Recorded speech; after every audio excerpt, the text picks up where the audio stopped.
and like some morning black coffee. Good morning, everybody. For those that aren't familiar, I started reviewing some children's TV shows that are pretty obscure because they only aired on one network that aired here along the East Coast and at a specific time throughout the day.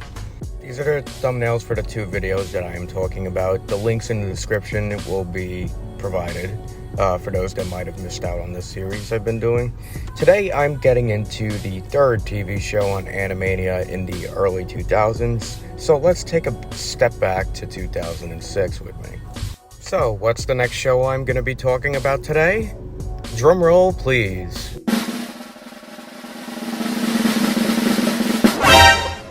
Oh yeah, I couldn't resist giving you a little bit of a jump scare. What we have here today is called Ribert and Robert's WonderWorld. This is a hybrid of live-action actors interacting with animation, much like Blue's Clues, which came out years before this. But this is definitely a little bit different than Blue's Clues. Somewhat different. They did rip off a lot of elements though. This series revolves around Ribert, an anthropomorphic young toad who wants to know everything, as he states in the intro. Most of all, I want to know everything! Like why these bugs? Why puppies bark? Why sometimes I'm afraid of the dark? What makes... Yeah, he wants to know everything, especially your credit card information. Joking aside, he interacts with his human friend, Ribert, in WonderWorld. What is WonderWorld? Well, it's an ADHD-saturated CG amusement park with various destinations leading to different topics of education. That's Mama Luigi to you, Mario!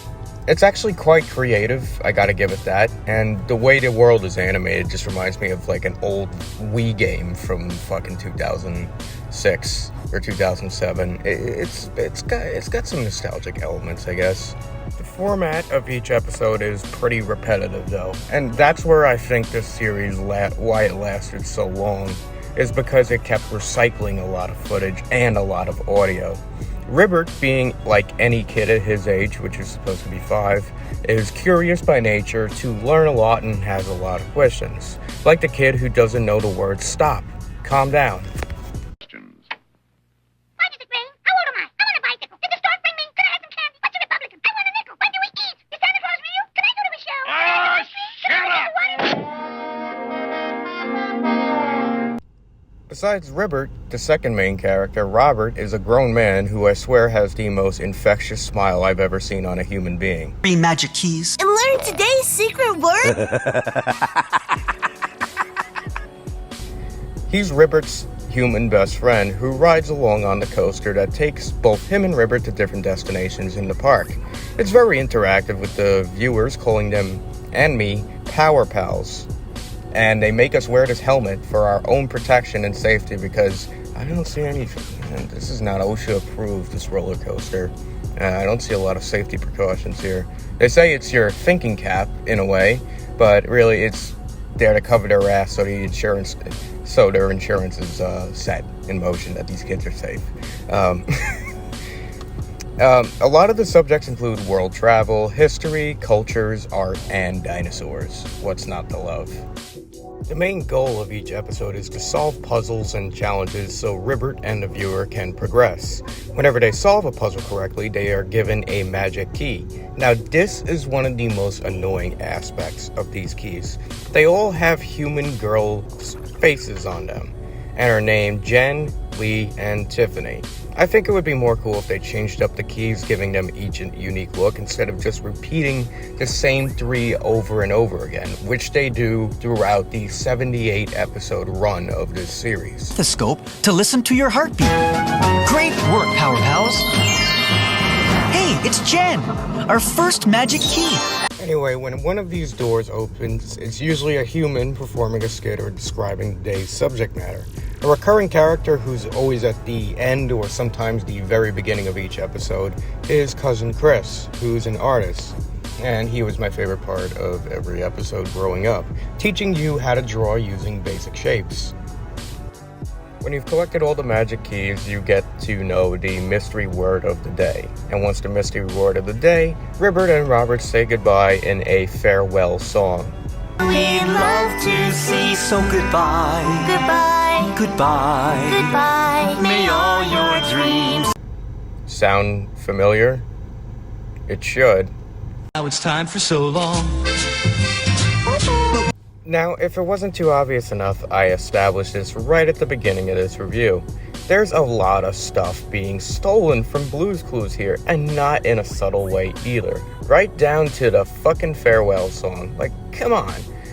I will say the idea of a viewer riding a roller coaster in WonderWorld with the titular characters is pretty creative, and the fact that there's more live action scenes from people is definitely what sets it apart. Almost. It just almost sets it apart. Anybody could look at this and if you're like the kind of grandma that goes into the 99-cent DVD store and sees this thinking it's Blue's Clues, she'll most likely think it's Blue's Clues and then give it to you, and then you have no idea what the hell to do with it because it's not what you wanted. But it's like a lower budget Blue's Clues in a way. But the budget for the show was kind of low, so that's why a lot of audio is recycled throughout its existence, even some animation. But overall, its value is where it really matters. A pre-K to first grade demographic is really what it's aiming for, and it does a good job with it. And sometimes more kids learn over repetition, and not uniqueness, which is fine. The series ran for 78 episodes from 2006 to 2008, right up until Animania was completely canceled and put on the defunct list. So the animation isn't that great. There's stolen elements from other shows with similar characters, and it's very repetitive. But for a network that was holding its own against more popular networks with more popular shows, this program definitely had a decent run. But anybody, and I mean anyone, can look at this and just say it's ripping off Blue's Clues. And I think that's kind of where it fell flat. On top of that, Blue's Clues basically dominated the airwaves and sold plenty of merchandise. Other than home video releases, Ribert and Robert didn't sell any merchandise and is generally forgotten amongst a whole generation of Y and Z kids now. Other than that, thank you guys for watching. Hopefully you enjoyed this trip in the Wayback Machine. There's still 2 more shows to go through for this network. Can't say when I'll get to it, but I'll update as the days go on. But that's it for this video.